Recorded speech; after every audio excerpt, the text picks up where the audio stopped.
Shalom, selamat pagi bagi saudara-saudara yang mengikuti ibadah pada hari ini secara live streaming dari rumah. Saya perlu mengingatkan bahwa meskipun kita beribadah di rumah kita masing-masing, sepatutnya kita tetap menghormati Tuhan dan juga kekhidmatan dari ibadah pada hari ini dengan cara berpakaian yang layak dan juga berpose duduk yang tidak sembarangan.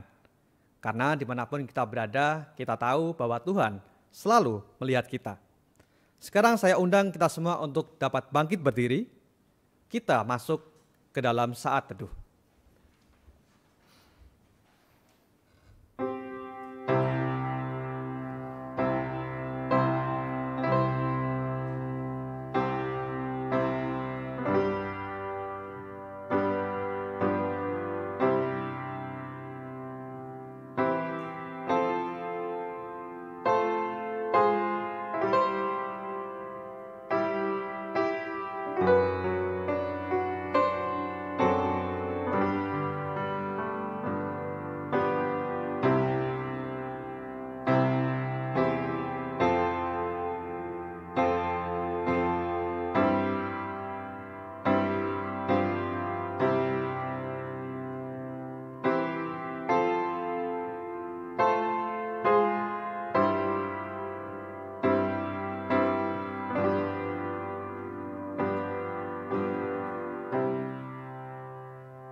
Aku berkata kepadamu, sesungguhnya segala sesuatu yang kamu lakukan untuk salah seorang dari saudaraku yang paling hina ini, kamu telah melakukannya untuk aku.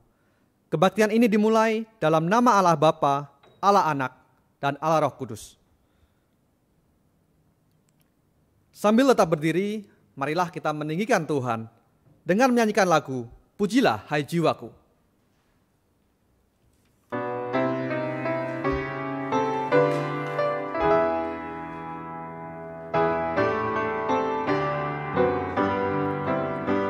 Pujilah hai jiwaku akan Tuhanku, jangan lupakan anugerahnya.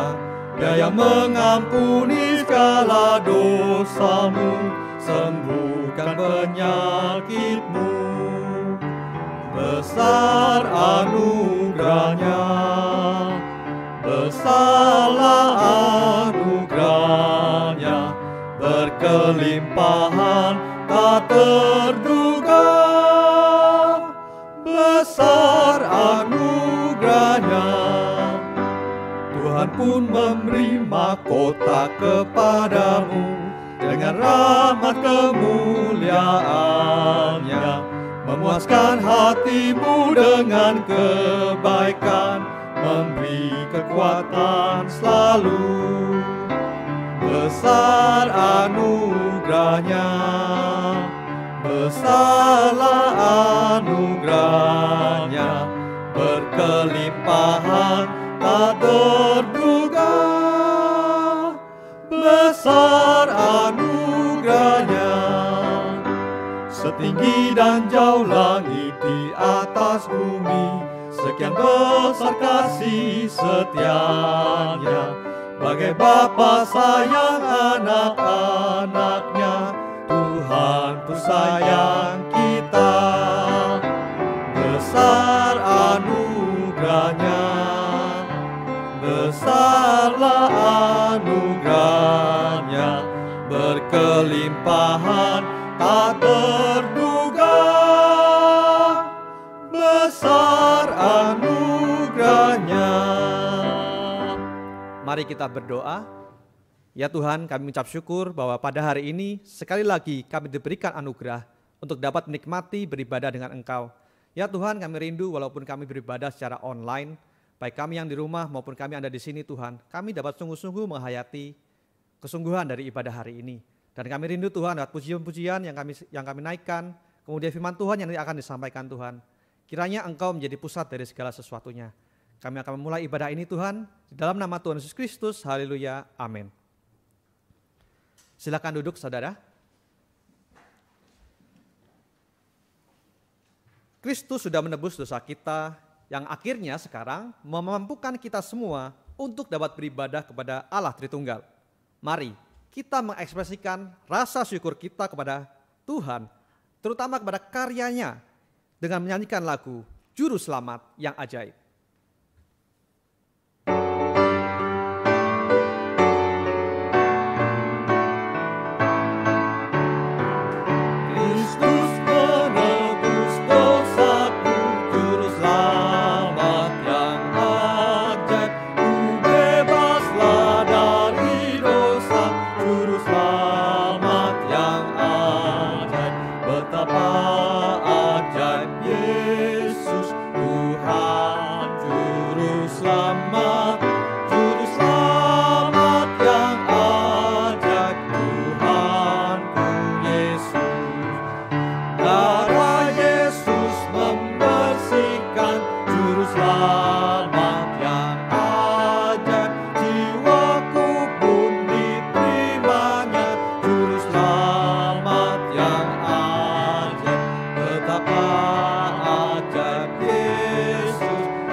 Hatiku disucikannya, Juru Selamat yang ajaib, yang memerintah hidupku, Juru Selamat yang ajaib. Betapa ajaib Yesus Tuhan, Juru Selamat, Juru Selamat yang ajaib, Tuhanku Yesus. Ku diberinya kekuatan, Juru Selamat yang ajaib, dan menang atas cobaan, Juru Selamat yang ajaib. Betapa ajaib Yesus Tuhan, Juru Selamat, Juru Selamat yang ajaib, Tuhanku Yesus. Silakan duduk saudara. Mari kita akan membuka Alkitab kita bersama-sama yang diambil dari Galatia 3 ayat yang ke-15 sampai ke-22. Sekali lagi dari Galatia 3 ayat yang ke-15 sampai ke-22. Biasanya kalau kita ibadah offline kita akan membacanya secara bergantian ya, antara liturgis dan jemaat. Namun karena kita dalam format live streaming pada hari ini, hal itu masih belum mungkin dilakukan. Maka saya dan liturgis akan membacakan seluruh ayatnya. Saya akan membacakan ayat yang ganjil, sedangkan liturgis akan membantu membacakan ayat yang genap. Saudara-saudara, baiklah aku pergunakan suatu contoh dari hidup sehari-hari. Suatu wasiat yang telah disahkan, walaupun ia dari manusia, tidak dapat dibatalkan atau ditambahi oleh seorang pun. Adapun pada Abraham diucapkan segala janji itu dan kepada keturunannya. Tidak dikatakan kepada keturunan-keturunannya, seolah-olah dimaksud banyak orang, tapi hanya satu orang, dan kepada keturunanmu, yaitu Kristus. Maksudku ialah, janji yang sebelumnya telah disahkan Allah, tidak dapat dibatalkan oleh hukum Taurat, yang baru terbit 430 tahun kemudian, sehingga janji itu hilang kekuatannya. Sebab jikalau apa yang ditentukan Allah berasal dari hukum Taurat, ia tidak berasal dari janji, tetapi justru oleh janjilah Allah telah menganugerahkan kasih karunia-Nya kepada Abraham. Kalau demikian, apakah maksudnya hukum Taurat? Ia ditambahkan oleh karena pelanggaran-pelanggaran sampai datang keturunan yang dimaksud oleh janji itu, dan ia disampaikan dengan perantaraan malaikat-malaikat ke dalam tangan seorang pengantara. Seorang pengantara bukan hanya mewakili satu orang saja, sedangkan Allah adalah satu. Kalau demikian, bertentangkankah hukum Taurat dengan janji-janji Allah? Sekali-kali tidak. Sebab andai kata hukum Taurat diberikan sebagai sesuatu yang dapat menghidupkan, maka memang kebenaran berasal dari hukum Taurat. Tetapi kisah kitab suci telah mengurung segala sesuatu di bawah kekuasaan dosa, supaya oleh karena iman dalam Yesus Kristus janji itu diberikan kepada mereka yang percaya. Amin. Demikianlah pembacaan Alkitab kita. Mari kita meresponi bacaan Alkitab tadi bahwa karena iman dalam Yesus Kristus, janji itu diberikan kepada mereka yang percaya dengan menyanyikan lagu Sungguh Hidup Penebusku.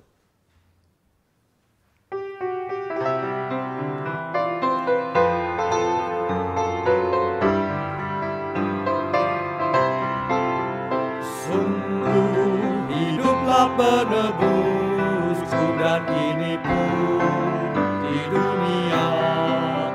Sungguh hidup kekal bagiku dan kuasa di tangannya. Sungguh-sungguh hidup Tuhanku dan kini pun di dunia. Sungguh-sungguh hidup bagiku dan kuasa di tangannya. Sungguh janjinya terlaksana dan firman-Nya tak binasa. Meski maut merusak raga, ku kan datang kepadanya. Sungguh-sungguh hidup Tuhanku dan kini pun di dunia. Sungguh-sungguh hidup bagiku dan kuasa di tangannya. Sungguh bagiku disiapkan tempat tinggal di dekatnya. Sungguh besarlah kasih Tuhan, kelak aku dijemputnya. Sungguh-sungguh hidup Tuhanku dan kini pun di dunia. Sungguh-sungguh hidup bagiku dan kuasa di tangannya. Mari kita menyimak warta jemaat pada hari ini. Ada beberapa hal yang perlu ditekankan. Yang pertama, untuk acara asik. Apa, siapa, kapan ya? Acara ini adalah acara pendalaman firman Tuhan untuk anak-anak yang ditayangkan secara online via channel YouTube dan Facebook GRII Kertajaya dan GRII Citra Raya. Akan ditayangkan pada setiap Sabtu pukul 17.00 dan sudah ditayangkan sejak 8 Agustus lalu. Untuk Bapak Ibu yang ingin memberikan persembahan, bisa menambahkan di kolom keterangan seri asik di nomor rekening yang tercantum pada slide. Kemudian yang kedua, ada PA khusus, sebutan-sebutan Yesus di dalam Alkitab, api dan sabun cuci yang dibawakan oleh Vikaris Bara pada hari Kamis 10 September 2020 pukul 18.30. Dan juga ada PA khusus Seorang yang Penuh Sengsara oleh Vikaris Imelda Ginting yang akan diadakan pada hari Jumat 11 September 2020 pukul 18.30. Kedua PA ini akan ditayangkan pada channel YouTube dan Facebook GRII Kertajaya. Yang ketiga, untuk pendaftaran murid baru Logos di tahun ajaran 2020 dan 2021. Untuk gelombang internal, yaitu untuk GRII dan Logos, akan diadakan pada tanggal 17 Agustus sampai 4 September. Sedangkan untuk gelombang eksternal, dari tanggal 22 Agustus sampai 30 Oktober 2020. Tersedia fasilitas diskon khusus dan juga angsuran Bapak Ibu ya. Kemudian yang keempat, ada acara Global Convention on Christian Faith and World Evangelization. Pembicaranya akan dibawakan oleh Pendeta Stephen Tong dan para teolog atau pemimpin gereja dunia. Diadakan pada tanggal 1 sampai 6 Oktober 2020 di RMCI. Info untuk lebih lanjut akan disusulkan. Yang kelima, ada pendaftaran katekisasi dan juga premarital. Kedua kegiatan ini yaitu katekisasi dan premarital akan diadakan pada bulan September 2020. Bulan ini ya Bapak Ibu ya. Dan pendaftaran ditutup 13 September yaitu minggu depan. Mari Bapak Ibu yang rindu untuk mengikuti kegiatan katekisasi dan juga premarital untuk bisa segera mendaftar. Yang keenam adalah untuk sekolah minggu. Bagi jemaat yang mempunyai anak usia 2 tahun lebih dapat mengikutkan anaknya ke sekolah minggu. Pendaftaran bisa Bapak Ibu lakukan pada sekretariat gereja di nomor yang telah tercantum pada slide. Untuk pengumuman ketujuh, ada kebaktian gabungan ucapan syukur HUT GRII yang ke-31. Diadakan pada hari Minggu 20 September 2020, kebaktian live streaming akan ikut langsung pada pusat ya Bapak Ibu ya. Dan akan diadakan perjamuan kudus khusus buat Bapak Ibu Saudara yang hadir di RMCI. Itulah pengumuman-pengumuman dan warta jemaat yang bisa saya sampaikan. Untuk saat ini kita akan mendoakan beberapa pokok doa untuk doa syafaat kita. Yang pertama kita akan doakan bersama-sama untuk acara Global Convention of Christian Faith and World Evangelization. Yang kedua kita akan berdoa agar Tuhan membakar hati anak-anaknya untuk dapat mencintai dan melakukan kehendaknya. Terutama di masa-masa online seperti ini, mungkin kadang-kadang kita merasa jenuh Bapak Ibu ya. Kita berdoa supaya Tuhan benar-benar bakar dan buat kita sungguh-sungguh semakin dekat kepada Tuhan. Yang ketiga kita akan mendoakan untuk para janda dan anak-anak yatim. Baik, kita akan segera melakukan doa syafaat. Mari saya undang Bapak Ibu untuk dapat bangkit berdiri. Saya akan berikan waktu kita sejenak untuk berdiam diri di hadapan Tuhan. Mari kita mengakui dosa-dosa kita dan mohon ampun secara apa yang kita lakukan, apa yang kita katakan, dan apa yang kita pikirkan. Kita doakan di dalam hati kita masing-masing agar kita bisa dilayakkan untuk menaikkan doa-doa syafaat kita. Mari kita berdoa.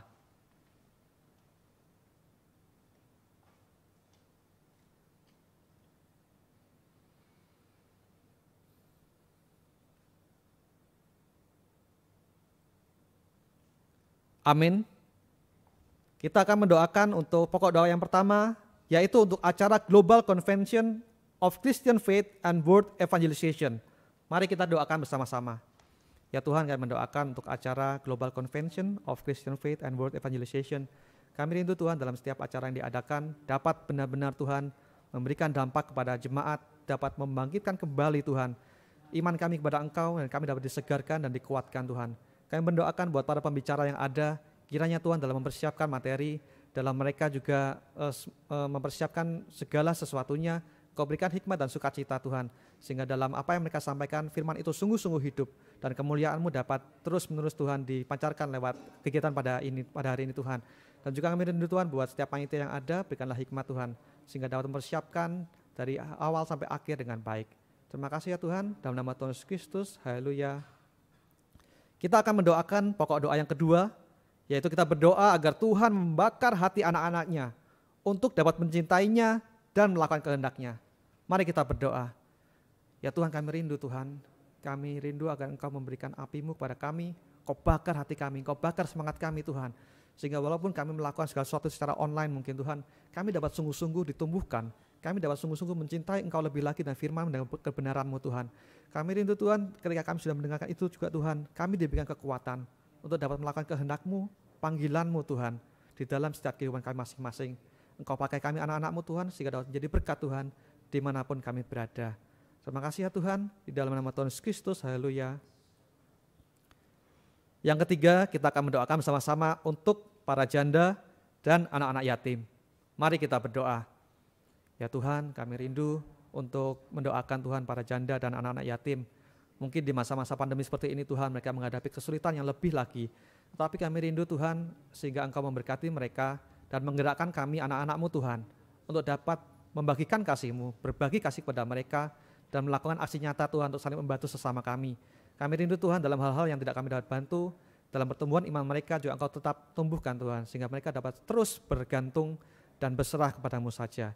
Kami mau serahkan para janda dan anak yatim dalam tangan-Mu Tuhan, di dalam nama Tuhan Yesus Kristus, haleluya. Kita menutup doa syafaat pada hari ini dengan doa yang telah diajarkan Kristus kepada kita, doa Bapa kami. Bapa kami yang ada di surga, dikuduskanlah nama-Mu, datanglah kerajaan-Mu, jadilah kehendak-Mu di bumi seperti di surga. Berikanlah kami pada hari ini makanan kami yang secukupnya, dan ampunilah kami akan kesalahan kami, seperti kami juga mengampuni orang yang bersalah kepada kami. Dan janganlah membawa kami ke dalam pencobaan, tetapi lepaskanlah kami daripada yang jahat. Karena Engkaulah yang punya kerajaan dan kuasa dan kemuliaan sampai selama-lamanya. Amin. Silakan duduk saudara. Kita akan menyanyikan lagu Sukacita dalam Melayani Raja. Kita akan menyanyikan seluruh baitnya. Setelah itu waktu dan tempat saya berikan kepada Vikaris Bara untuk dapat membagikan firman Tuhan kepada kita semua.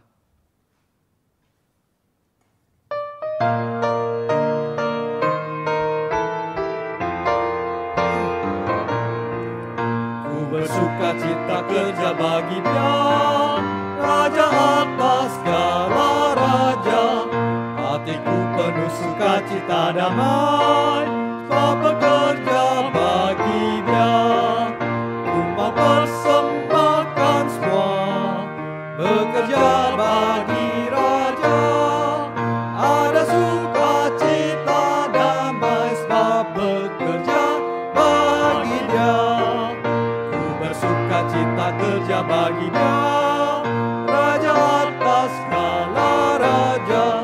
Setiap langkahku taat pimpinannya, tiada gentar bagi Dia. Ku mau persembahkan semua, bekerja bagi Raja. Ada sukacita damai, sebab bekerja bagi Dia. Ku bersukacita kerja bagi Dia, Raja atas segala raja. Ku serahkan segenap bakat kepadanya, setiap kerja bagi Dia. Ku mau persembahkan semua, bekerja bagi Raja. Ada sukacita damai, sebab bekerja bagi Dia.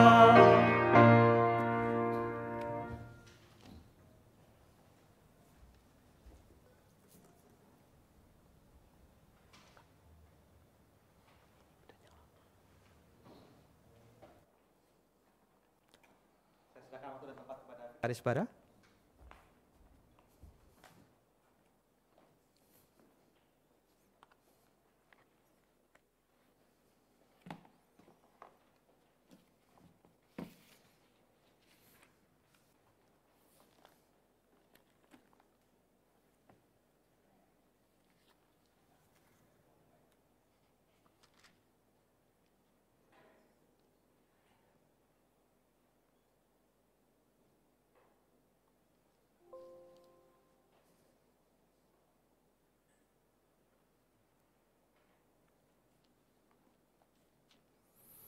Selamat pagi Bapak Ibu dan Saudara sekalian. Kita bersyukur kita boleh kembali beribadah pada hari ini, ibadah online. Setelah beberapa lama kita tidak bisa beribadah secara offline, kita mulai mengadakan lagi tapi ibadah secara online. Harap kita tetap bisa menikmati kehadiran Tuhan dan juga firman, dan kita boleh terus bertumbuh dalam anugerah Tuhan. Mari kita berdoa terlebih dahulu. Bapa dalam surga, kami bersyukur kami boleh kembali bersekutu, berkumpul, dan boleh merenungkan kembali firman Tuhan. Berkati hamba Tuhan dalam membagikan, dan biarlah dalam keterbatasan kami semua Tuhan memberikan firman, dan Tuhan menolong kami. Khususnya melepaskan kami dari setiap jerat yang menghalangi kami maju bertumbuh dalam iman, dan menghalangi hidup kami untuk memuliakan Tuhan. Kami serahkan waktu ke depan ke dalam tangan Tuhan, kiranya Engkau memberkati dan memimpin kami. Di dalam nama Tuhan kami, Yesus Kristus, kami berdoa dan mengucap syukur. Amin. Bapak Ibu sekalian, kita akan membuka dari surat Yakobus. Kita akan membaca dari pasal pertama. Yakobus pasal pertama ayat ke-12 sampai dengan ayat yang ke-18. Yakobus pertama ayat 12 sampai dengan ayat yang ke-18. Saya akan bacakan untuk kita sekalian. Berbahagialah orang yang bertahan dalam pencobaan. Sebab apabila ia sudah tahan uji, ia akan menerima mahkota kehidupan yang dijanjikan Allah kepada barang siapa yang mengasihi Dia. Apabila seseorang dicobai, janganlah ia berkata, pencobaan ini datang dari Allah. Sebab Allah tidak dapat dicobai oleh yang jahat, dan ia sendiri tidak mencobai siapapun. Tetapi tiap-tiap orang dicobai oleh keinginannya sendiri. Karena ia diseret dan dipikat olehnya. Dan apabila keinginan itu telah dibuahi, ia melahirkan dosa. Dan apabila dosa itu sudah matang, ia melahirkan maut. Saudara-saudara yang kukasihi, janganlah sesat. Setiap pemberian yang baik dan setiap anugerah yang sempurna datangnya dari atas. Diturunkan dari Bapa segala terang. Padanya tidak ada perubahan atau bayangan karena pertukaran. Atas kehendaknya sendiri ia telah menjadikan kita oleh firman kebenaran supaya kita pada tingkat yang tertentu menjadi anak sulung di antara semua ciptaannya. Bapak Ibu dan saudara sekalian, waktu kita membaca bagian ini, pasal pertama 12 sampai 18, dan kita kalau melihat bagian yang sebelumnya, kita sudah menemukan dalam minggu lalu bahwa iman tidak pernah tanpa cobaan. Iman tidak pernah tidak diuji.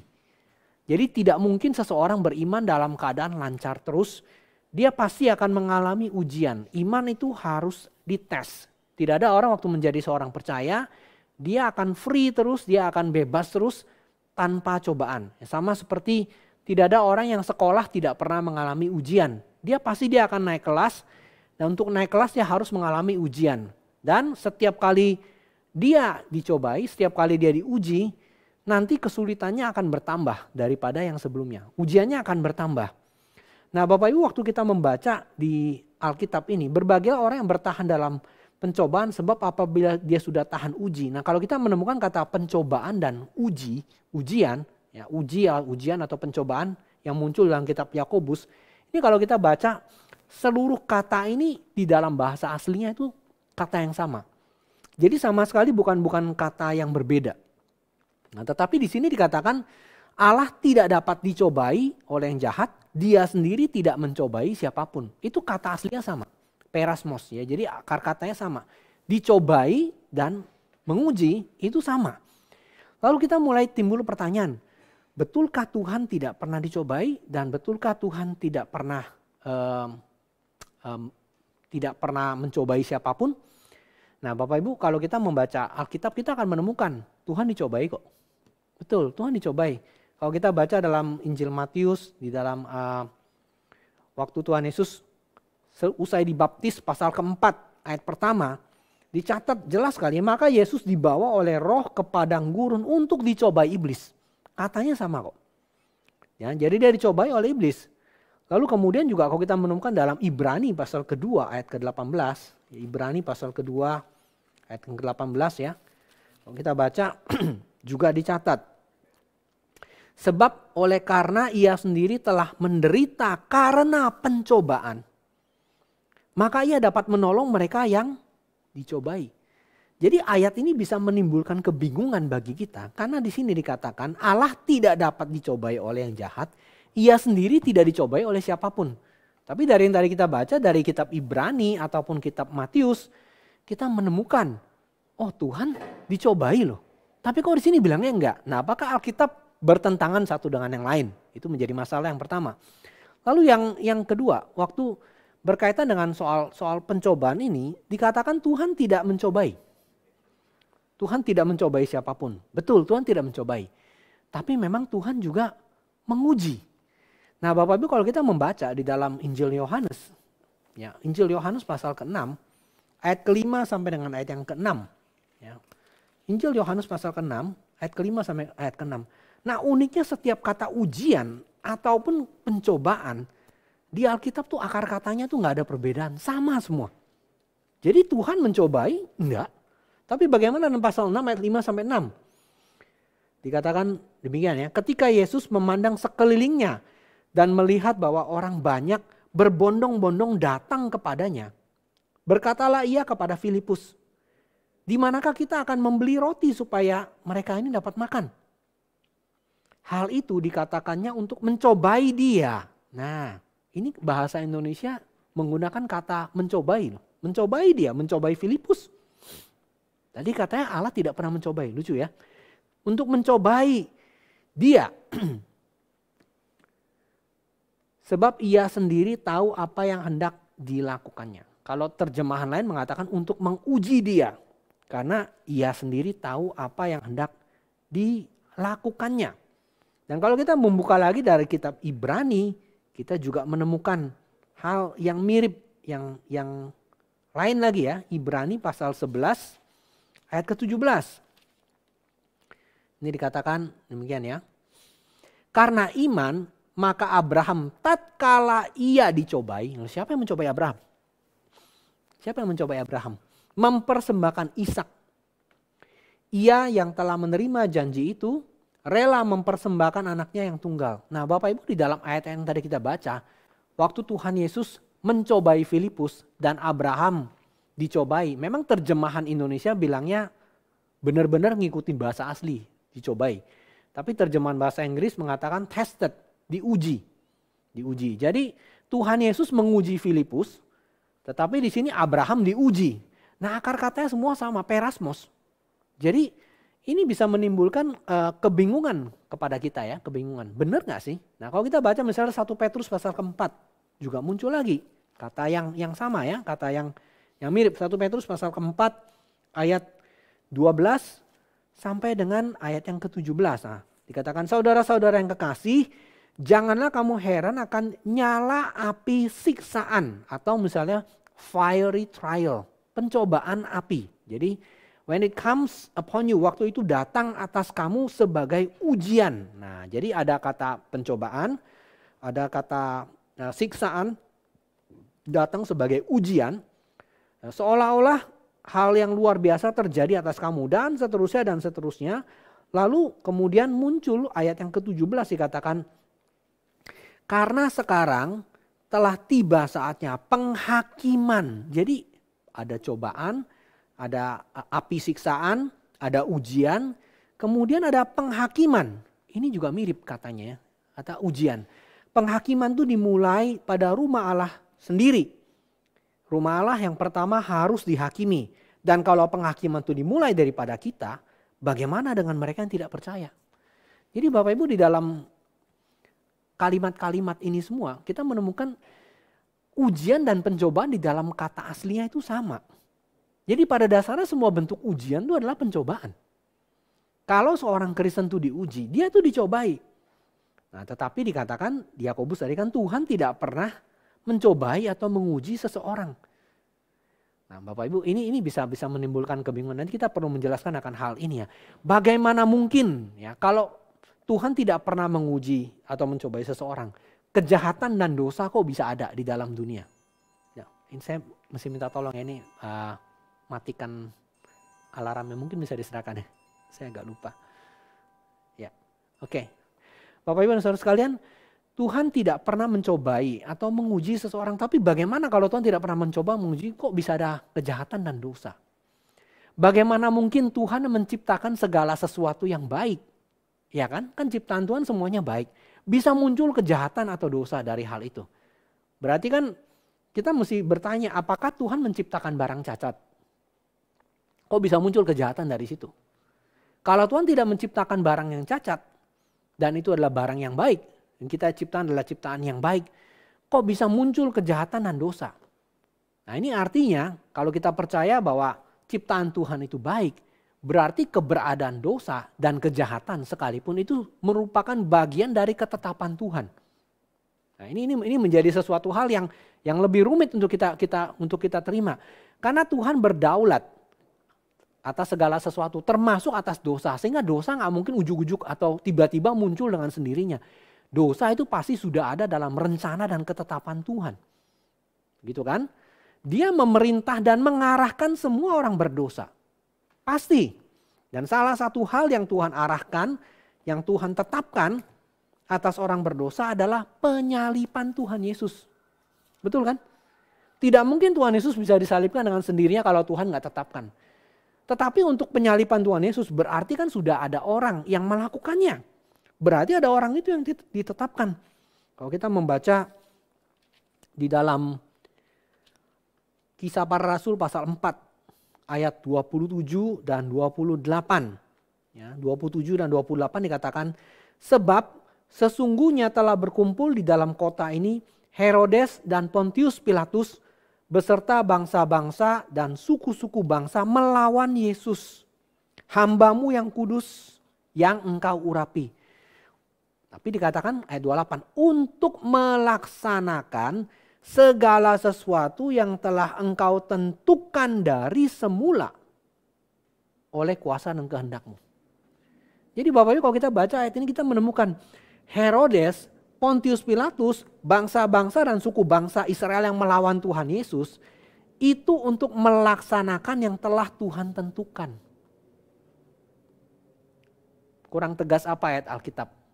Di sini mau mengatakan bahwa mereka melawan Tuhan Yesus pun, mereka berdosa menyalibkan Tuhan Yesus, itu sudah ditetapkan sama Tuhan.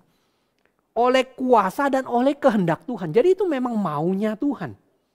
Nah, tapi Allah tidak pernah mencobai siapapun. Dia tidak pernah dicobai. Nah, maka kita mulai bingung karena tadi kita sudah bahas Tuhan Yesus pun dicobai di padang gurun. Dan setelah dia dicobai, dia mampu menolong orang yang pernah dicobai.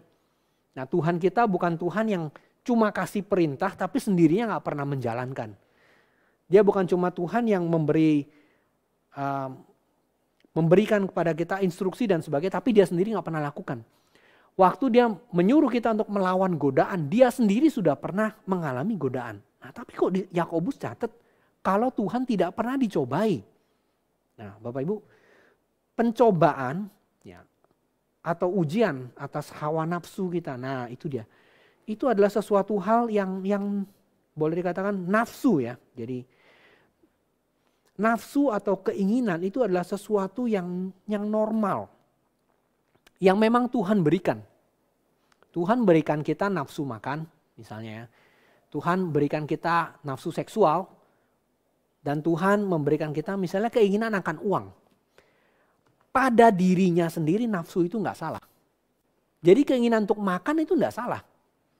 Ya. Keinginan akan seksual itu nggak salah.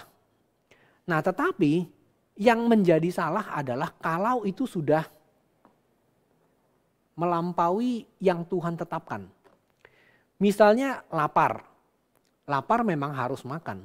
Ya, karena tubuh kita berarti membutuhkan makanan. Tuhan memberikan nafsu itu untuk kita bisa bertahan hidup. Ya, kita boleh makan. Tetapi kalau makan sudah berubah menjadi kerakusan, itu menjadi dosa. Demikian juga hawa nafsu seks itu diberikan Tuhan ke dalam kehidupan suami dan istri, itu adalah sesuatu hal yang baik. Sesuatu yang boleh dinikmati oleh pasangan suami dan istri. Tetapi itu dapat berubah menjadi hawa nafsu dan itu merusak. Kalau disalahgunakan di luar hubungan suami dan istri yang sah. Keinginan untuk memperoleh uang untuk membayar tagihan kita, untuk membayar cicilan kita, untuk segala sesuatu yang kita perlukan, yang kita beli, itu juga bukan sesuatu hal yang salah. Tetapi menjadi salah kalau itu menjadi keserakahan, kita ingin memperoleh uang dan kemudian kita menggunakan cara-cara yang gak jujur untuk memperolehnya, keserakahan dan kerakusan. Jadi ada satu bagian di mana seseorang itu memiliki nafsu-nafsu yang wajar, nafsu-nafsu yang sehat. Tetapi waktu nafsu ini sudah lewat garis batas, itu menjadi dosa. Nah, jadi pencobaan adalah waktu ini digoda untuk menyeberang ke sini. Jadi waktu nafsu-nafsu yang wajar, nafsu-nafsu yang baik, ya nafsu makan, nafsu untuk berhubungan seksual, kemudian nafsu untuk memperoleh uang, itu wajar semua. Tetapi kalau ini sudah menyeberang kemudian menjadi hawa nafsu, menjadi keserakahan, menjadi kerakusan, itu menjadi dosa. Sehingga dikatakan bahwa jangan mengatakan ya, pencobaan ini datang dari Allah. Allah tidak dapat dicobai oleh jahat, dia tidak mencobai siapapun 14, tapi tiap-tiap orang dicobai oleh keinginannya sendiri karena dia diseret dan dipikat. Ada dua hal. Jadi orang itu dicobai karena dia diseret dan dipikat. Dia diuji karena dia diseret dan dia dipikat oleh hal itu. Di dalam bahasa Inggrisnya itu luring and enticing. Luring adalah waktu seseorang mau mancing, itu biasa dia pasang umpan. Itu namanya lure kalau bahasa Inggris kan, lure itu ya. Kemudian dilempar, umpan tuh jatuh dengan pemberat, kemudian ada pelampung. Nanti biasa orang memancing kalau pelampungnya ketarik turun berarti dia harus sentak karena ikannya sudah makan begitu ya.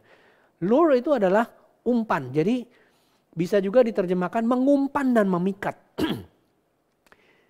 Nafsu itu enggak salah, tetapi waktu ada nafsu yang jahat, pikiran tuh mengumpan dan memikat. Ya, seperti yang digunakan dalam kata memancing. Lalu kemudian itu dibuahi di dalam seseorang dan menjadi tindakan tindakan dosa. Itulah yang merusak, itulah yang menjadi dosa. Maka Tuhan Yesus, kalau kita kembali kepada tadi, Tuhan tidak dicobai, ya, dan dia tidak mencobai siapapun. Artinya memang Tuhan Yesus memiliki nafsu lapar, tetapi dia tidak membuahinya menjadi tindakan kerakusan. Tuhan Yesus memiliki rasa lapar, tetapi dia tahu kalau dia mau dapat makanan itu bukan berdasarkan perintahnya iblis. Rubahlah batu ini menjadi roti. Dia lapar boleh. Dan dia punya kuasa untuk merubah batu menjadi roti. Bisa. Meskipun ada beberapa orang bercanda. Kalau saya jadi orang Manado, ularnya yang saya rubah jadi makanan. Begitu kan Tuhan Yesus yang merubah itu. Tapi di sini Tuhan Yesus tidak mau menggunakan kekuasaan yang dia miliki untuk melakukan sesuatu yang diperintahkan oleh yang bukan Tuhan. Khususnya setan. Jadi dia tidak menggunakan nafsu lapar dan kemampuannya itu untuk merubah itu. Maka dalam hal ini benar. Artinya Tuhan tidak dicobai. Jadi dia memiliki lapar, dia memiliki nafsu, tapi dia tidak berubah jadi tindakan dosa. Dia tidak memiliki kerakusan. Dia tidak merubah itu menjadi kerakusan. Sehingga kalau dikatakan di dalam segala hal dia dicobai, tapi dia tidak dicobai. Jadi maksudnya di dalam segala hal dia mengalami nafsu yang wajar itu bisa digoda, digunakan oleh iblis untuk merubah dia melawan Tuhan. Jadi Tuhan kita Tuhan yang normal, yang wajar. Seperti manusia dia punya nafsu juga. Tetapi dia tidak jatuh ke dalam dosa. Dia tidak dicobai dalam pengertian ini. Dia tidak menyeberang dari nafsu yang normal kepada perbuatan berdosa yang melawan itu. Maka dalam hal ini dia tidak dicobai. Dia tidak membuahi cobaan yang dia terima itu menjadi tindakan dosa. Yang melahirkan maut. Yang melahirkan maut. Nah, Bapak Ibu dan saudara sekalian, dosa itu ada jangka waktunya. Dosa tidak langsung muncul begitu saja.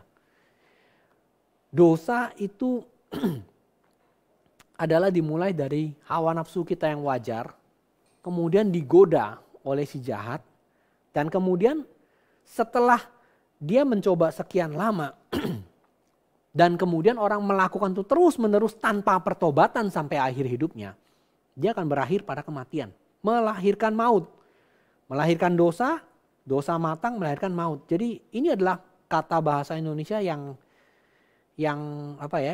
cukup tepat. Keinginan itu dibuahi. Jadi di dalam bahasa aslinya keinginan itu membuat dihamili gitu loh. Keinginan itu membuat waktu masuk betul-betul menjadi hamil, kemudian dilahirkan dosa, dosanya matang melahirkan maut. Jadi ini adalah sesuatu yang berjalan dengan sejangka waktu. Tidak langsung terjadi begitu saja. Nah, Bapak Ibu dan Saudara sekalian, sekali lagi kalau kita kembali kepada pengertian Alkitab, bahwa segala sesuatu yang terjadi di dalam dunia ini, ya Efesus mengatakan ia yang memerintahkan segala sesuatu terjadi menurut keputusan kehendaknya. Termasuk keberadaan dosa dan kejahatan adalah berdasarkan keputusan kehendak Tuhan. Tetapi kita jangan berpikir bahwa Tuhan adalah penyebab dosa. Dia tidak secara aktif mendorong orang untuk berbuat dosa, tidak. Tidak, dia tidak secara aktif mendorong manusia untuk berbuat dosa. Tuhan tidak melakukan hal itu. Tetapi dia menyerahkan manusia kepada keinginan mereka. Dia tidak mencegah sama sekali. Dan waktu manusia melakukan itu tanpa paksaan. Sehingga waktu mereka melakukan, yang terjadi adalah mereka mengikuti keinginannya sendiri. Sama sekali tidak ada paksaan dari Tuhan. Nah, inilah adalah dua hal yang ada di dalam kekekalan dan juga di dalam kesementaraan. Dalam kekekalan Tuhan menciptakan segala sesuatu. Di dalam kesementaraan manusia melakukan segala sesuatu dan dia bertanggung jawab. Tuhan menjadi penetap segala sesuatu. Tapi Tuhan bukan menjadi penyebab dosa. Manusia melakukan segala sesuatu dan dia bertanggung jawab. Dua ini bareng. Dan tidak bisa dipisahkan. Tapi juga tidak pernah bertabrakan. Tidak pernah terpisah, tidak pernah bertabrakan. Seperti dua buah rel kereta yang berjalan paralel. Bapak Ibu, tidak mungkin ada kejahatan dan ada segala sesuatu yang lain yang terjadi di dalam dunia kalau tidak melalui penetapan Tuhan. Itu tidak mungkin terjadi. Pasti Tuhan menetapkan terlebih dahulu. Tapi yang bertanggung jawab adalah manusia yang melakukannya. Jadi dengan demikian Tuhan tidak bisa disalahkan. Dia menjadi penetap. Dia berdaulat dan dia adalah tukang periuk. Dia berhak membuat dari gumpal tanah liat yang sama. Satu dibuat benda kemurkaan yang akan dihukum. Satu buat benda-benda belas kasihan. Itu semua adalah kedaulatan Tuhan. Tapi orang yang melakukan itu, merekalah yang berdosa, merekalah yang bersalah. Jadi dua hal ini terjadi bersamaan. Tuhan menetapkan dan kita yang bertanggung jawab karena kita yang melakukan. Nah, tetapi nafsu itu, sekarang kita kembali kepada masalah dosa. Nafsu kalau dibuahi menjadi tindakan dosa. Nah, kalau kita membaca di dalam bagian sebelumnya, dalam Yakobus pertama ayat 2 sampai 4, ini adalah pembalikan dari Yakobus pertama ayat 2 sampai 4. Karena di sini dikatakan, saudara-saudara, anggaplah suatu kebahagiaan apabila kamu jatuh, atau terjemahan lain, apabila kamu menjumpai berbagai-bagai pencobaan. Sebab kamu tahu bahwa ujian terhadap imanmu menghasilkan ketekunan, dan ketekunan memperoleh buah yang matang supaya sempurna, utuh, dan tak kekurangan apapun. Jadi sama ya, dicobai, kemudian pencobaan itu menghasilkan ketekunan. Ujian terhadap iman menghasilkan ketekunan, lalu ketekunan memperoleh buah yang matang supaya utuh, sempurna, dan tidak kekurangan apapun. Jadi orang dicobai imannya, dia menghasilkan ketekunan, menghasilkan daya tahan, menghasilkan ketekunannya, lalu dia menghasilkan komplit kesempurnaan waktu dia berhasil menghadapi semua cobaan atas imannya, dan akhirnya adalah mahkota kehidupan. Tetapi di sini yang kita lihat adalah kebalikan. Seseorang dicobai, tapi dia dibuahi, menghasilkan perbuatan jahat yang diulang terus-menerus, menghasilkan kematian.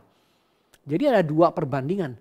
Pencobaan yang sama, yang satu menghasilkan ketekunan iman, yang satu dibuahi. Yang ini melahirkan ketekunan, yang ini melahirkan perbuatan dosa. Ketekunan memperoleh buah yang matang sempurna, yang ini keinginan dibuahi melahirkan maut, yang ini memperoleh mahkota kehidupan. Jadi ada perbandingan hidup dengan mati ya, ketekunan dengan pembuahan dosa. Dimulai dari pencobaan yang sama.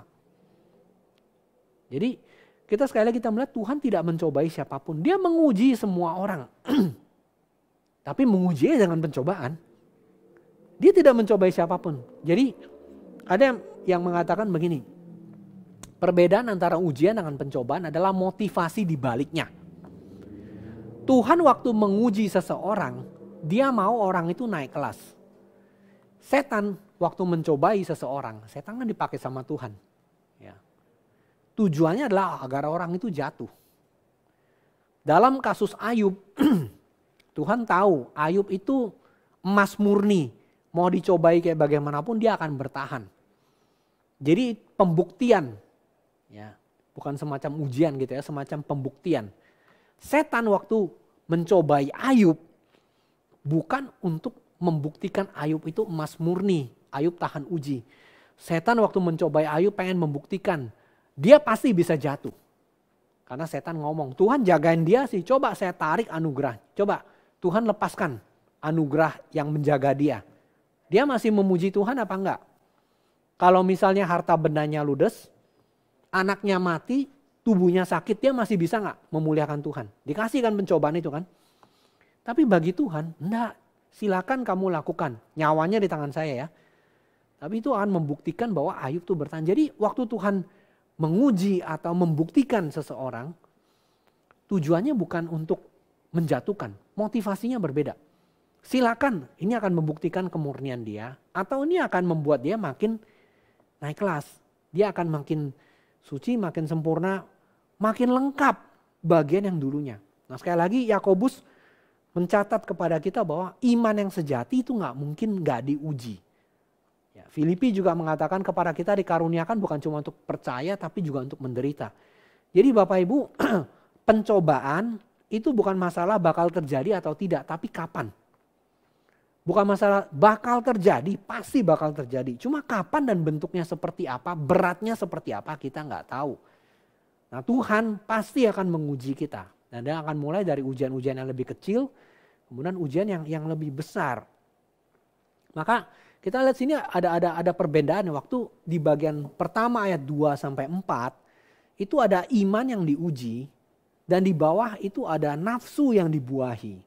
Nah, kemudian iman yang diuji itu menghasilkan ketekunan, sedangkan nafsu yang menggoda itu diserahkan, dibuahi. Jadi dia nyebrang, dia sengaja melakukan dosa. Ini kemudian iman yang diuji menghasilkan ketekunan, ketekunan menghasilkan sempurnaan. Sedangkan nafsu itu dibuahi dan buahi itu diulang terus menerus sampai dosa itu menghasilkan kematian.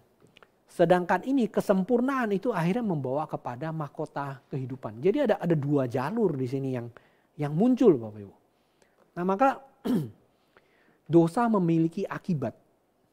Dosa memiliki akibat. Dosa bukan tidak memiliki akibat. Jadi seseorang dicobai oleh keinginannya sendiri. Ya iblis memang tinggal ngejorokin sedikit lagi. Dia sudah punya keinginan. Tapi Tuhan gak pernah.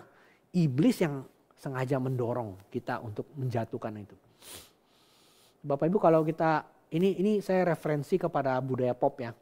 Bapak Ibu kalau nonton film Dark Knight, ya, Satria Kegelapan, itu film Batman. Ada satu tokoh di situ namanya Joker, musuhnya Batman. Lalu ada wali kota yang sangat baik, yang suka melawan kejahatan. Itu namanya Harvey Dent. Joker sengaja menggoda Harvey Dent, lalu membuat Batman itu suruh pilih. Waktu kekasihnya Harvey Dent itu ditaruh bom, Harvey Dent juga ditaruh bom, di dua tempat yang berbeda, Batman-nya harus suruh pilih, selamatkan yang mana. Nggak mungkin dua pada waktu yang bersamaan. Batman tahu, ini orang biasa pacarnya, tapi ini mayor, wali kota lebih penting. Maka kemudian Batman memilih untuk menyelamatkan si wali kota Harvey Dent itu. Waktu Harvey Dent diselamatkan, Harvey Dent-nya teriak, jangan saya, tolong yang itu. Tapi terlambat, dia tolong Harvey Dent, sedangkan si pacarnya itu mati. Akhirnya Harvey Dent berhasil diselamatkan, tapi terbakar mukanya hancur separuh. Makanya dia nanti menjadi musuh Batman yang disebut Two-Face, karena ada wajah baik, ada wajah jahat, begitu kan, ada dua. Waktu dia di rumah sakit, Joker menggoda dia. Lu ngapain bertahan terus? Lu pengen bunuh gua? Lakukan. Lakukan keinginan yang sudah ada pada dirimu itu. Nih, gua kasih pistol. Kamu tinggal tarik pelatuknya. Harvey Dent kemudian pakai koin lempar, lihat kalau muka, kalau apa, pilih yang mana. Ternyata Joker selamat. Lalu Harvey Dent menjadi rusak dari wali kota yang tadinya suka melakukan melawan kejahatan. Nah di dalam film itu menarik sekali, nanti sampai terakhir dia dengan Batman berperang Joker. Dia bilang, Batman percaya bahwa manusia masih punya kebaikan. Joker tidak percaya. Joker bilang semua manusia itu punya hawa nafsu. Mereka itu seperti gravitasi. Bapak Ibu tahu gravitasi ya? Gravitasi kan menarik semua ke bawah. Untuk membuat orang jatuh gampang. All you need is a push, dia bilang. Jadi Batman waktu Joker jatuh, wah dia ketawa, hahaha gue dibunuh Batman. Batman jadi penjahat gitu, gue dibunuh. Dia tarik lagi, ditangkap terus bilang, kamu sama saya itu cocok. Kenapa? Saya nggak pengen bunuh kamu, kamu nggak pengen bunuh saya. Kamu nggak pengen bunuh saya karena karaktermu terlalu baik. Saya nggak pengen bunuh kamu karena kamu terlalu asik buat saya bunuh. Kita bermain terus, kata Joker. Lalu Joker bilang, ya ini yang saya senang. Pokoknya yang kita butuhkan adalah sedikit push. Jadi Gotham Finest yang paling baik dari kota Gotham. Si Harvey Dent. Saya sudah dorong dia mengikuti hawa nafsunya. Dia sekarang jadi jahat. Betulan. Ini merupakan satu gambaran yang mengerikan ya, tapi betul. Jadi Iblis itu mencari-cari kesempatan, menggunakan hawa nafsu kita setiap saat untuk dorong kita kapanpun itu akan kesempatan. Dia akan cari waktu-waktu kita paling lemah. Pasangan selingkuh, kena sakit keras, ya, usaha bangkrut, ya, kemudian mungkin istri sakit ketemu wanita lain lebih menarik. Dia tahu titik-titik kita paling lemah di mana untuk dia dorong seperti Joker itu. Dia tahu, dia sengaja dia mau menggunakan waktu-waktu. Jadi dia tahu di dalam diri kita ini sudah ada hawa nafsu, tinggal itu seperti gravitasi. Semenjak kejatuhan kita ke dalam dosa, ya, kita sudah tidak mungkin tidak berbuat dosa. Non posse non peccare, kata Agustinus, tidak mungkin tidak berbuat dosa. Kita pasti berbuat dosa. Jadi iblis tahu tinggal cari titik lemahnya kapan, dia akan dorong kita. Nah, kesalahan kita adalah kita berpikir itu Tuhan. Kita menyalahkan. Nah, sumber pencobaannya itu bukan Tuhan. Sumber pencobaan adalah diri kita sendiri. Dan itu sudah dimulai dari kejatuhan manusia pertama kali waktu dalam kitab Kejadian pasal yang ketiga. Waktu Tuhan datang tanya, kamu makan buah itu. Harusnya kan dia menyalahkan dirinya sendiri kan. Dia enggak. Dia bilang perempuan yang kau tempatkan di sisiku, dialah yang kasih maka aku makan. Nah Bapak Ibu, ini menjadi masalah seluruh umat manusia juga di dalam rumah tangga khususnya.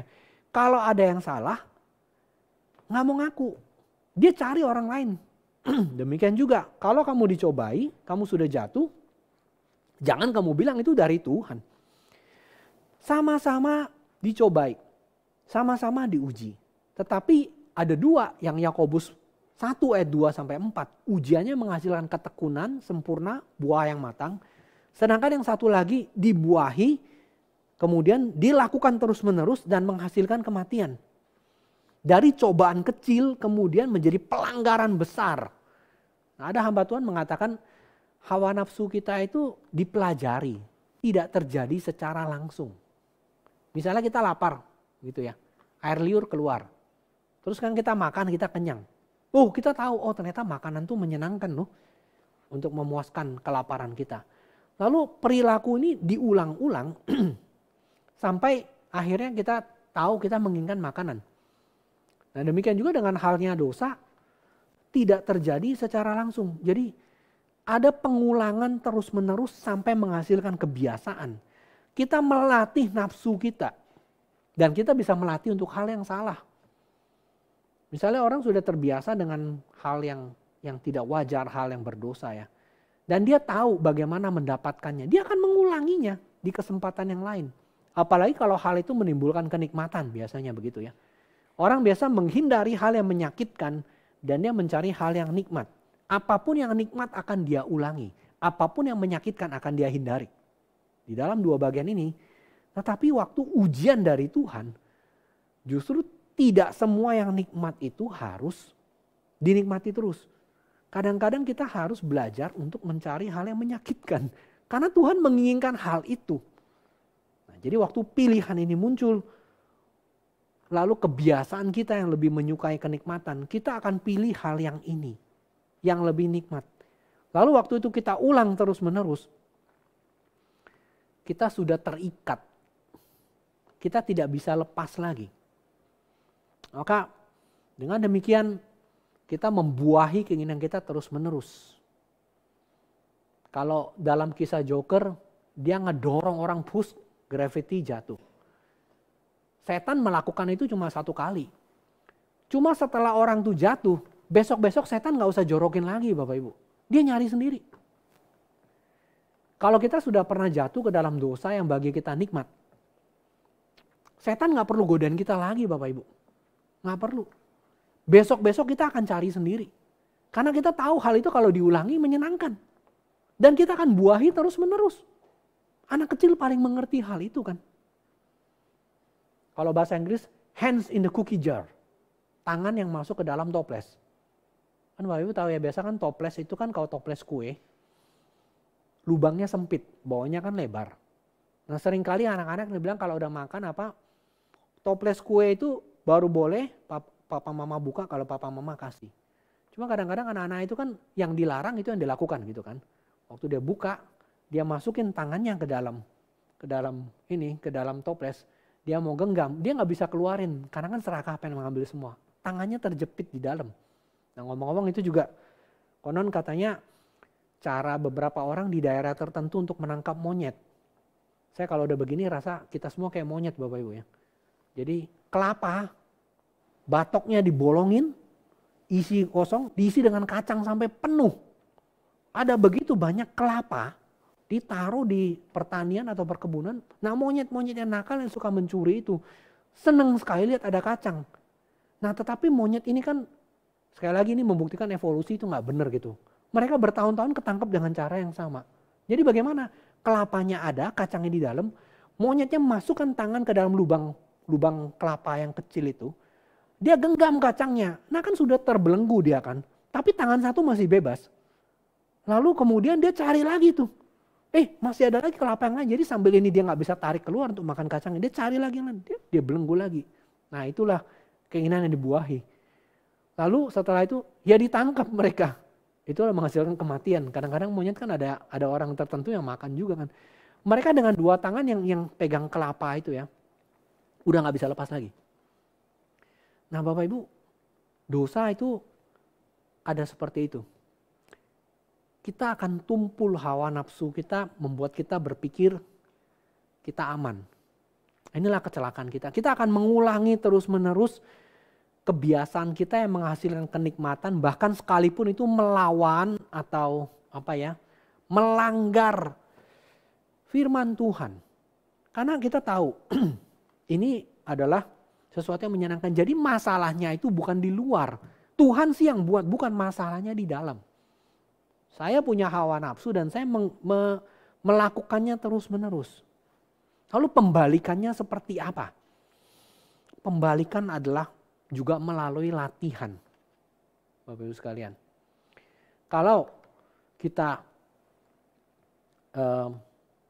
dosa itu dibuahi melalui latihan, tidak nafsu itu tidak langsung kita punya nafsu jahat dan langsung melakukan itu ada dan kita lakukan terus menerus. Setan satu kali jorokin, sisanya kita lakukan sendiri, nggak usah dijorokin lagi. Dia bakal lakukan sendiri. Maka pembalikannya adalah melalui latihan. Bagaimana cara kita bisa berlatih? Nah, pertama Tuhan mengaruniakan iman terlebih dahulu. Itu adalah yang pertama. Kita diberikan karunia keselamatan di dalam Kristus sehingga kita punya kemampuan untuk melatih. Tanpa diberikan iman dalam Kristus kita tidak punya kemampuan untuk mengalahkan dosa. Jadi kita hanya tidak mungkin tidak berdosa. Tetapi waktu Roh Kudus diberikan kepada kita, karya keselamatan Kristus kita terima, kita dibenarkan, Roh Kudus diberikan kepada kita, kita punya kuasa di dalam, maka kita menjadi punya status yang kondisi yang baru. Kalau tadinya waktu jatuh dalam dosa, tidak mungkin tidak berdosa, non posse non peccare. Sekarang menjadi punya posse non peccare, mampu tidak berdosa. Karena anugerah dari Tuhan, ya di dalam Tuhan Yesus Kristus, nah maka sekarang kita bisa berlatih. Ketekunan terhadap cobaan terhadap iman itu akan memenangkan mahkota kehidupan.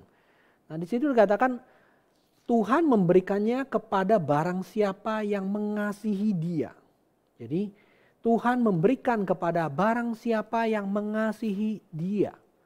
Jadi iman dengan kasih itu punya relasi erat. Kalau orang beriman, dia pasti akan mengasihi Tuhan. Orang yang mengasihi Tuhan menyatakan kalau dia beriman, dia percaya kepada Dia, percaya kepada Kristus, percaya kepada karyanya. Tetapi iman itu bukan cuma sekedar pikiran. Pokoknya saya beriman itu pikiran, tidak. Yakobus berulang-ulang mengatakan iman itu berhubungan dengan apa yang kita lakukan. Jadi iman bukan saya percaya udah kepercayaan, pokoknya kondisi mental, tidak. Iman berhubungan dengan apa yang kita latih untuk lakukan.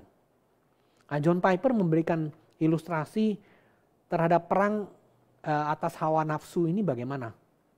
Dia bilang dia memberi ilustrasi orang yang fitness, orang yang latihan gym gitu ya. Orang latihan gym. Bapak Ibu, gym itu sebenarnya bagus ya. Meskipun ada orang, nanti kalau punya otot nanti jadi kaku, jadi bagaimana. Ya, masih ada latihan yang lain, ada latihan fleksibilitas, yoga dan sebagainya gitu ya. Saya bukan bilang Kemudian yoga filosofinya baik ya, tetapi maksudnya latihan stretching gitu lah ya. Jadi otot yang dilatih itu perlu. Piper mengatakan 2 hal yang dibutuhkan orang waktu fitness. Pertama adalah resistensi, kedua penerimaan. Resistance sama acceptance. Penolakan dan penerimaan. Yang dimaksud penolakan adalah tubuh itu perlu melatih sesuatu yang resisten, yang melawan. Jadi latihan beban itu penting bagi otot. Umur berapapun. Tapi jangan terlalu berat ya. Nggak pernah latihan terus mengangkat 1 ton ya, omong kosong lah itu ya. Tapi maksudnya orang yang meresistensi, dia menolak. Ya, menolak beban, latihan ketahanan terhadap beban. Piper mengatakan uniknya orang yang sering dicobai, sering diuji dengan latihan beban, lama-lama ototnya menjadi kuat. Misalkan otot bisep ya, dia angkat beban ya. Bebannya dari ringan makin lama makin berat, ya kan? Dia bisa mengulang mengangkat ini berapa kali begitu ya. Ini kan resisten, menahan, melawan tarikan. Lama-kelamaan ototnya akan makin kuat. Jadi di satu sisi untuk latihan beban itu menguatkan otot-otot. Latihan melawan. Tapi demikian juga dengan yang namanya kemampuan kita mengatasi dosa, mengatasi pencobaan. Itu juga begitu. Di sisi lain selain resistensi ada acceptance, ada penerimaan. Tubuhnya sudah bisa melawan beban, tetapi di sisi lain tubuh harus dapat asupan nutrisi yang baik. Jadi yang satu resistance, satu acceptance. Satu melawan, satu menerima. Menerima nutrisi yang baik, menerima hal yang baik. Maka Piper mengatakan ini 2 hal ini penting di dalam mengalahkan cobaan. Kesehatan mental kita, kesehatan kita menghadapi dosa, itu seperti itu. Jadi melawan cobaan, kadang naik, kadang turun gitu kan. Kadang naik, kadang turun. Tapi ada kekuatan dari Tuhan yang membuat kita bisa melakukan itu. Dan kemudian setelah kita melawan berulang-ulang, ya kadang naik dengan kekuatan Tuhan. Di sisi lain kita juga mengisi dengan hal yang baik. Resistance, acceptance. Menerima hal yang baik. Kedua hal ini bukan urutan ya. Tolak dulu baru terima yang baik. Tidak, tapi berbarengan. 2 hal ini. Yakobus pasal 5 mengatakan, lawanlah iblis maka dia akan lari daripadamu. Ya kan? Jadi ada yang harus kita lakukan dengan aktif. Iman itu sesuatu yang dilakukan. Iman bukan cuma masalah kondisi mental. Oh saya berpikir saya beriman. Pokoknya saya percaya gitu. Tidak. Ada hubungan dengan apa yang kita latih, apa yang kita lakukan. Lalu Roma pasal 8 di dalam ayat yang ke-13. Rasul Paulus mengatakan. Sebab jika kamu hidup menurut daging, kamu akan mati. Tetapi jika oleh Roh Kudus, Roh, kamu mematikan perbuatan-perbuatan tubuhmu, kamu akan hidup. Jadi mengikuti daging atau mematikannya. Jadi mematikan perbuatan tubuh, mematikan dosa yang dilakukan secara khusus, ditarget, kemudian dimatikan dengan penolakan yang mematikan. Jadi kita tahu kita punya dosa tertentu, kita matikan betul-betul di bagian itu. Yakobus pasal 1 ayat 3 mengatakan ujian terhadap iman kita. Jadi ada ujian, ada resistensi terhadap iman kita. Itu adalah semacam efek barbel terhadap otot. Kita sudah bahas bahwa seperti emas kalau dibakar kotorannya akan naik ke atas. Itu ujian. Semua yang jelek-jelek dari diri kita akan muncul waktu diuji. Ya. Demikian juga ujian yang sama juga akan membuat kita makin kuat. Sehingga waktu hidup kita naik turun, kita bisa mengandalkan kekuatan Tuhan, menolak semua kuasa dosa, menghasilkan ketekunan daya tahan. Latihan ujian, berulang-ulang, bukan 1 kali. Bapak Ibu, gak ada yang namanya cara mudah. Ini harus dilatih. Jadi orang Kristen di satu sisi waktu dia sudah percaya kepada Kristus, dia lahir baru. Bayi rohani itu otot-ototnya mesti dilatih. Harus belajar merangkak, berjalan, berlari. Dan itu tidak terjadi dalam 1 hari. Butuh berbulan-bulan, bertahun-tahun, berpuluh-puluh tahun sampai dia bisa jadi atlet lari sprinter 100 meter. Gak ada bayi baru lahir langsung bisa ikut lomba lari 100 meter. Gak ada. Itu butuh waktu berapa puluh tahun. Sampai dia, dan itu pun Bapak Ibu bayangkan ya. untuk satu tes lari itu cuma 10 detik. Betul kan? Tapi dia untuk mempersiapkannya itu dari dia bayi loh sampai dia sebesar itu. Berapa lama untuk ujian tes yang begitu pendek. Kita juga sering kali begitu kan, waktu kita di sekolah belajarnya berjam-jam, berapa SKS, ujiannya cuma berapa menit doang, 40 menit. Jadi ini adalah ujian yang membutuhkan waktu yang berulang-ulang. Dan ujian itu menghasilkan 2 hal, Piper mengatakan.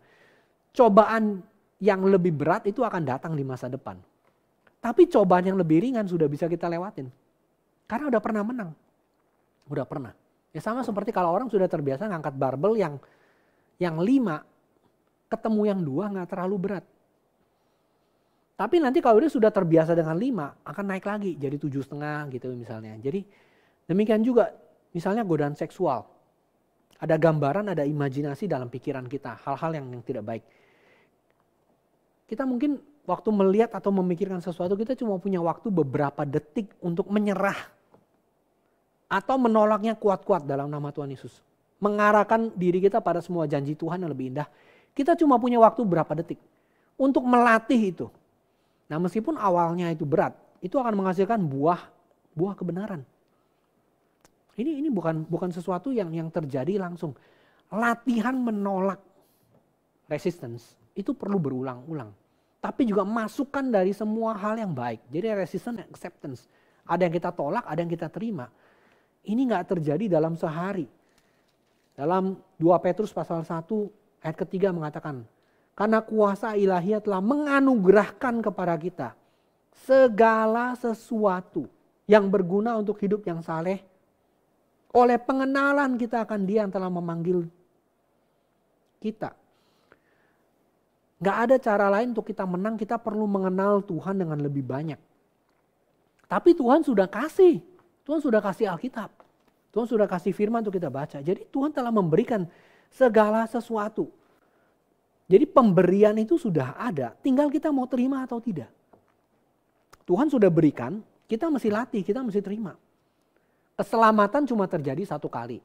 Dan itu memang bukan hasil usaha kita. Tetapi kekudusan ada bagian kita. Keselamatan itu anugerah Tuhan semata-mata. Ya memang pengudusan kita juga anugerah Tuhan. Tapi ada bagian kita untuk menerima itu terus-menerus. Dan itu tidak terjadi dalam sehari. Kolose 3 ayat 10.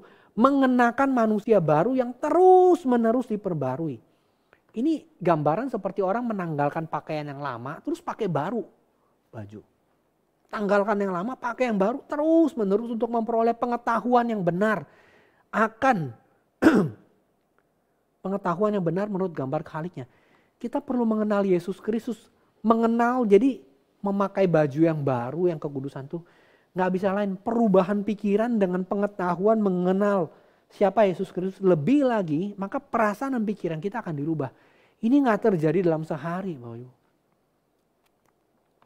Saya ingat masa-masa waktu kami masih KTB dulu ya, zaman-zaman saya kuliah, kita punya tugas menghafal ayat. Oh itu penting loh, menyimpan semua kebenaran firman. Nah, tapi waktu saya belajar teologi, saya baru belajar. Enggak semua ayat kadang-kadang tepat juga hafalannya. Karena ada yang comot aja lepas dari konteks ya.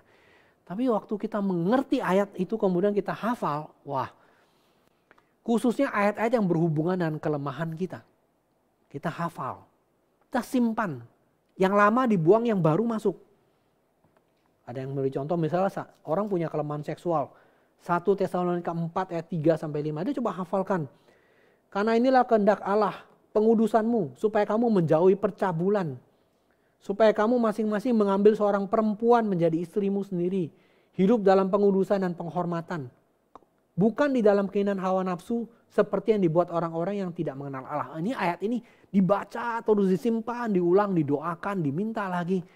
Ada yang diterima kan. Tapi juga waktu ada godaan langsung ditolak. Terima dan tolak. Penolakan dan penerimaan adalah bagian dari proses pengudusan kita. Sehingga waktu kita jalankan terus-menerus, sejalan dengan waktu pikiran dan perasaannya berubah. Kebiasaannya mulai timbul. Bapak Ibu, pendidikan itu bukan cuma masalah pengetahuan, tapi pembiasaan. Kita tahu, tapi kita butuh latihan. Latihan sampai terbiasa. Ada orang yang merasakan sendiri. Bapak Ibu coba ya, kalau kita ngangkat barbel ya. Misalkan 3 kilo atau 5 kilo ya. Setelah latihan beberapa lama, coba lepas barbelnya. Terus sekarang gini-gini. Wah, jadi ringan sekali loh. Karena tanpa beban kan.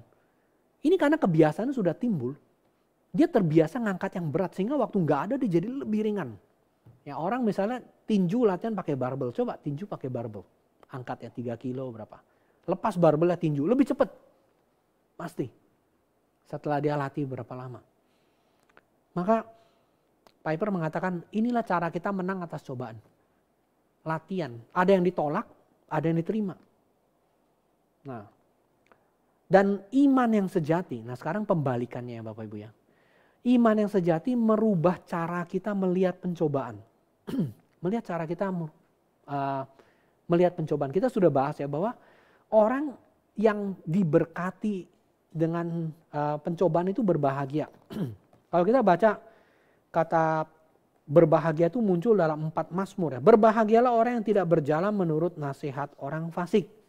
Misalnya ya, itu kebahagiaannya. Lalu Mazmur pasal 32. Mazmur 32 juga ada kata ini. Berbahagialah orang yang diampuni pelanggarannya. Pertama tidak berjalan fasik. Kedua diampuni pelanggarannya. Lalu Mazmur 41 juga muncul kata berbahagia. Ya. Berbahagialah orang yang memperhatikan orang yang lemah. Berbahagialah. Lalu Mazmur 112 juga berbahagia. Mazmur 112. Berbahagialah orang yang takut akan Tuhan. Nah, jadi berbahagia artinya adalah di sini orang yang kepadanya Tuhan berkenan itu berbahagia. Tapi Yakobus di sini tidak bilang berbahagialah apabila kamu tidak pernah mengalami pencobaan.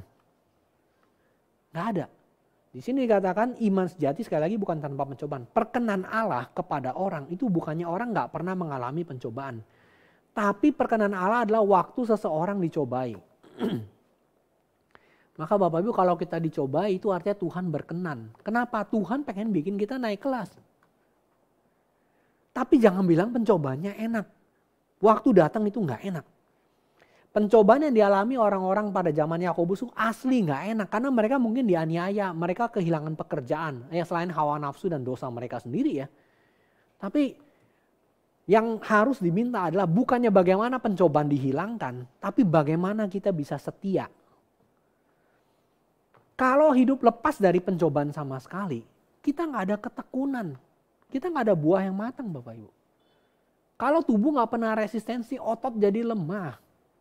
Kita jadi menimbun berbagai macam penyakit dalam tubuh kita karena kita nggak ada latihan sama sekali untuk hal itu. Jadi Bapak Ibu, kerohanian yang dewasa adalah dia akan terus mengalami cobaan. Dia akan terus mengalami penderitaan tapi dia melatih terus. Nah ada pelajaran yang tidak mungkin kita alami kecuali kita mengalami itu. Penderitaan. Maka Tuhan tidak pernah lepas. Maka dia bilang berbahagialah. Jangan anggap itu sebagai satu kesusahan. Bukan berbahagialah apabila kamu gak pernah dicobai. Salah. Berbahagialah apabila kamu menjumpai berbagai macam pencobaan. Bapak Ibu, ini adalah bagiannya orang Kristen. Cara pandang kita waktu kita ada mengerti hal ini berubah. Orang Kristen yang dewasa, dia akan memperoleh mahkota. Nah untuk memperoleh mahkota gak pernah lepas dari penderitaan. Nggak ada mahkota tanpa penderitaan. Nggak ada emas murni tanpa pembakaran. Kemudian setelah dibakar kotoran naik harus diambil. Harus diambil. Nah, kita sudah bahas minggu lalu. Ada hamba Tuhan yang lain mengatakan dibakar kotoran diambil. Dibakar kotoran diambil. Sampai berapa lama? Sampai besi tuangan itu sampai bening mengkilat. Lalu sang pembakar waktu lihat wajahnya bisa dicerminkan di situ. Maka ada yang menggambarkan sampai berapa lama kita dicobai. Sampai gambar dan rupa Allah yang mencobai, yang menguji kita itu wajahnya bisa bening muncul di atas kita. Itu caranya Tuhan. Kita gak boleh menghindar dari hal itu. Nanti sampai mahkota itu datang. Ya, mahkota itu datang. Dan selain merubah cara kita melihat penderitaan dan pencobaan, ini juga merubah cara kita melihat Allah.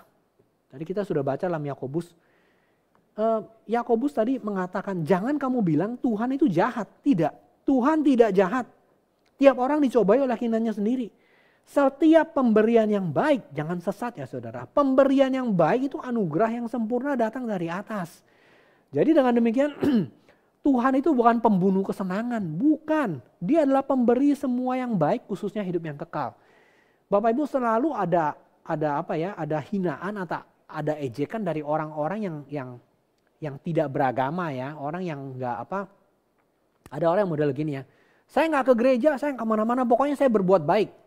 Saya mau bersenang-senang, entah saya berdosa apa enggak, saya nggak pernah merugikan orang lain loh.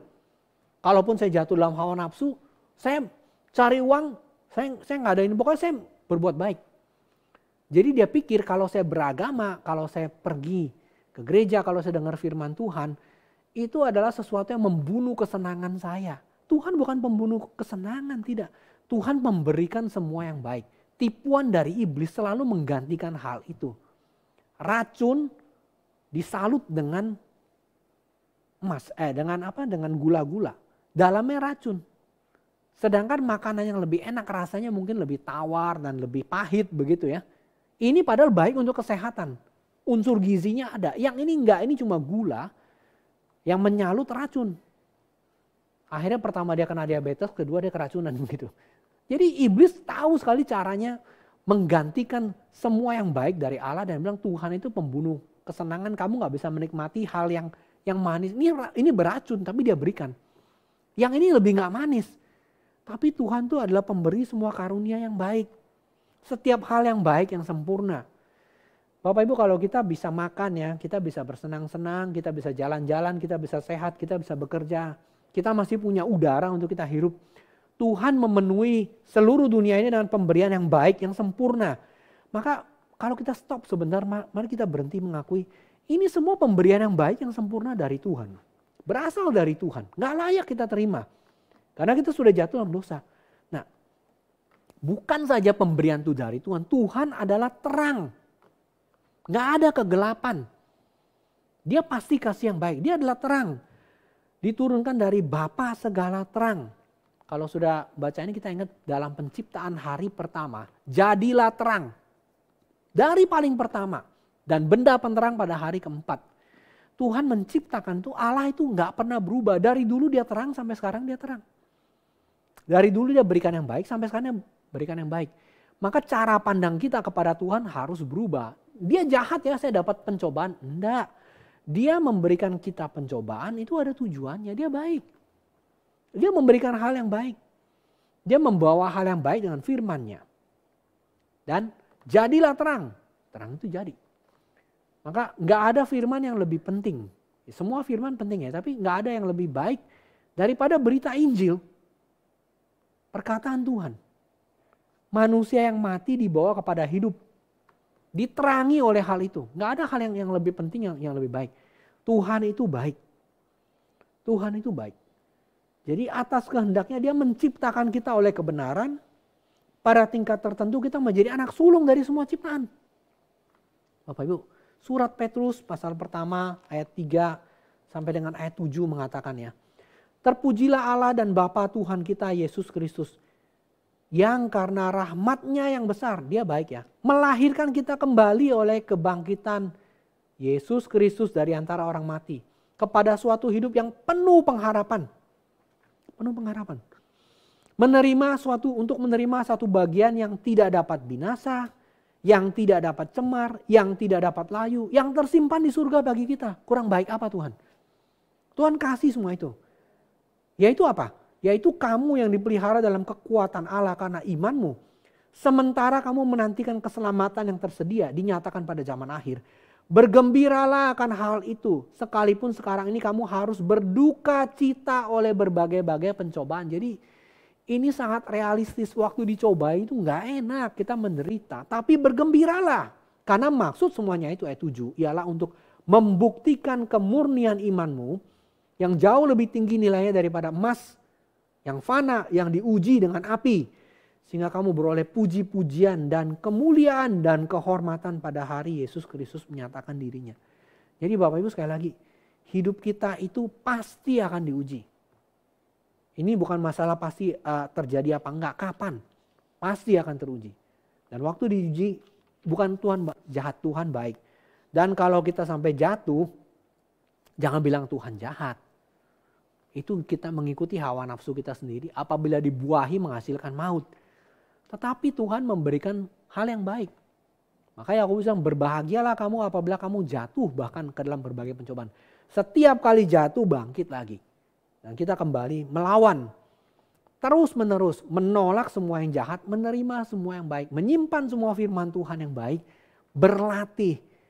Karena kita tahu itu akan membuktikan kemurnian iman kita, membuat kita sempurna, lengkap.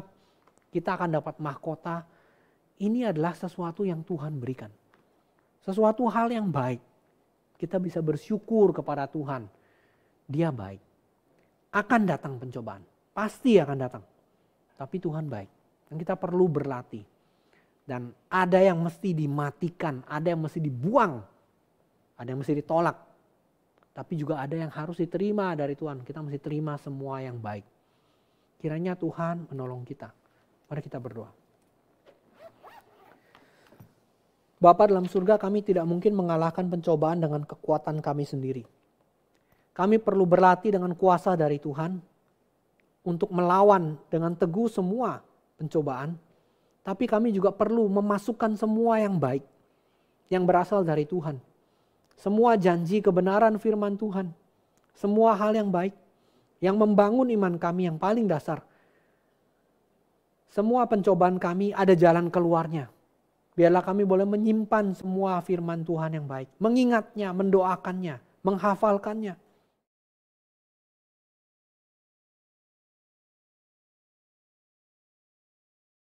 Percaya, khususnya kami yang masih terikat di dalam dosa-dosa tertentu. Hamba-Mu juga berdoa untuk mereka yang belum pernah mengenal Kristus. Biarlah waktu mereka mendengar firman semacam ini, hati mereka terbuka. Dan mereka mau datang kepada Kristus yang menjadi jalan keluar. Dan tidak ada yang lebih baik daripada berita Injil.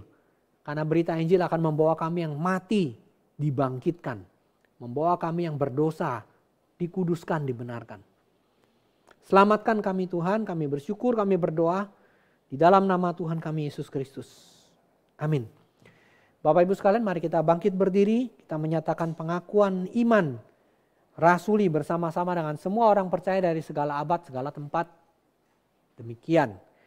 Aku percaya kepada Allah, Bapa yang Maha Kuasa, Khalik langit dan bumi. Dan kepada Yesus Kristus, anaknya yang tunggal Tuhan kita. Yang dikandung dari Roh Kudus, yang menderita sengsara di bawah pemerintahan Pontius Pilatus, disalibkan, mati dan dikuburkan. Turun ke dalam kerajaan maut. Pada hari yang ketiga, bangkit pula dari antara orang mati, naik ke surga, duduk sebelah kanan Allah, Bapa yang Maha Kuasa. Dan dari sana ia akan datang untuk menghakimi orang yang hidup dan yang mati. Aku percaya kepada Roh Kudus, gereja yang kudus dan am, persekutuan orang kudus, pengampunan dosa, kebangkitan tubuh, dan hidup yang kekal. Amin. Silakan duduk Bapak Ibu sekalian. Bapak Ibu, kita akan memberikan persembahan kita untuk pekerjaan Tuhan, dan Bapak Ibu dapat melihat bahwa ada dua kantong merah dan kantong biru. Bapak Ibu dapat scan di QR code.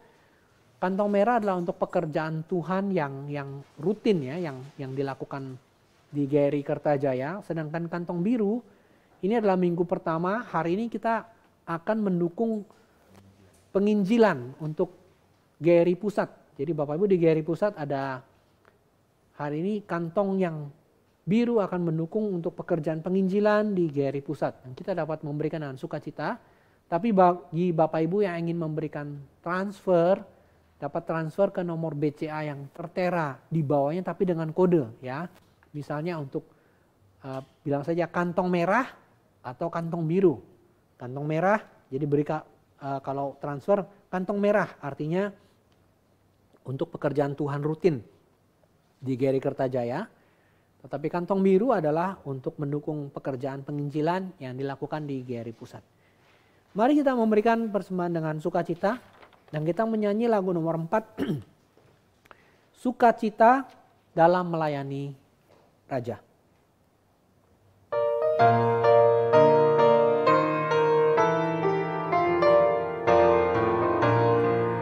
Ku bersuka cita kerja bagi Dia, Raja atas segala raja.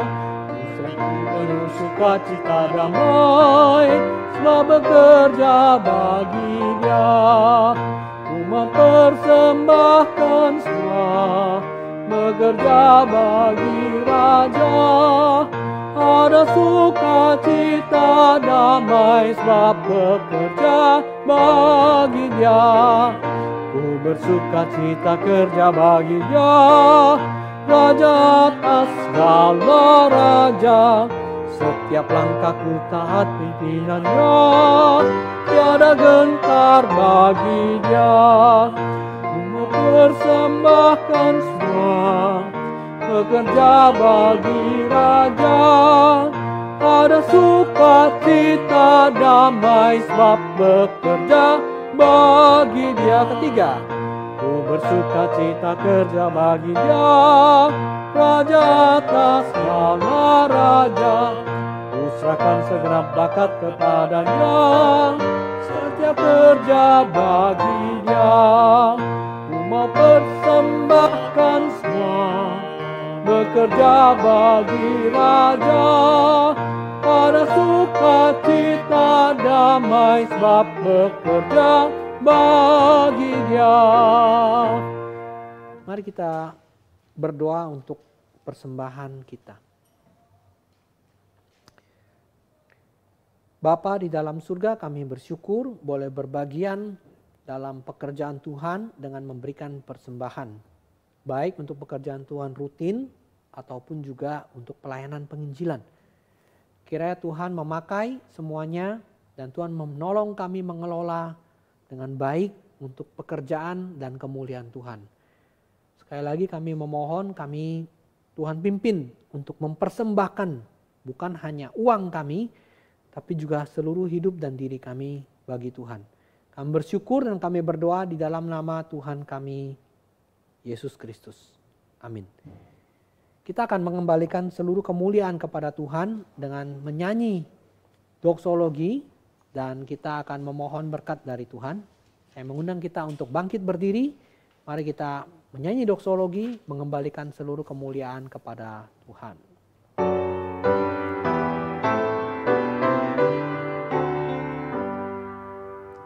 Puji Allah Bapa Putra, puji Allah Roh Kudus, ketiganya yang esa.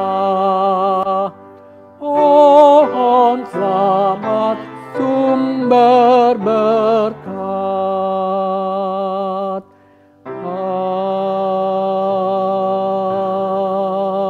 Amin. Tuhan memberkati kita dan melindungi kita. Tuhan menyinari kita dengan wajah-Nya dan memberi kita kasih karunia. Tuhan menghadapkan wajah-Nya kepada kita dan memberi kita damai sejahtera. Amin.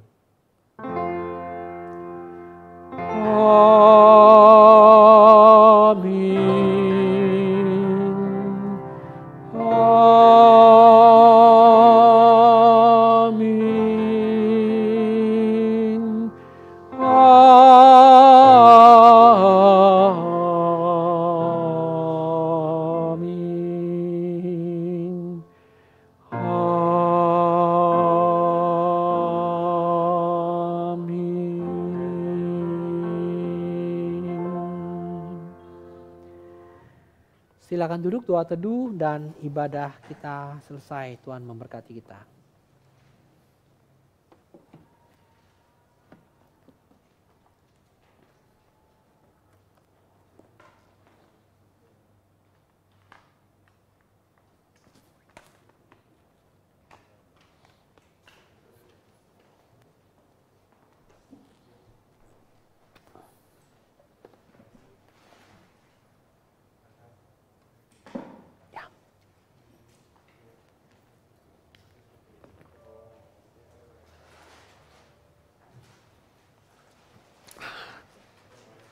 copot.